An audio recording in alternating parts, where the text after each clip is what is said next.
Gönlümdeki sevdiklerim, arkadaşım, türkülerim. Sevda kokar burcu burcu, hasret yakar acı acı. Benim derdimin ilacı, can yoldaşım, türkülerim. Benim derdimin ilacı, arkadaşım, türkülerim.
Dertlilerin duasıdır, aşıkların sevdasıdır, can yoldaşım, türkülerim.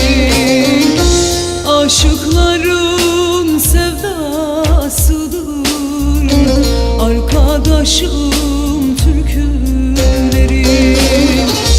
Şu sazımdan, şu sözümden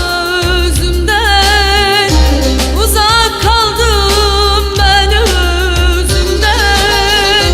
Ayırmayın bizi bizden, arkadaşım, türkülerim. Ayırmayın bizi bizden, can yoldaşım, türkülerim.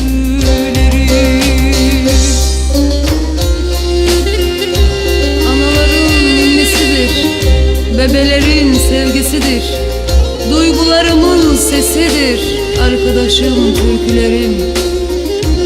Şu sazımdan, şu sözümden uzak kaldım ben özümden. Ayırmasınlar bizi bizden, arkadaşım, türkülerim.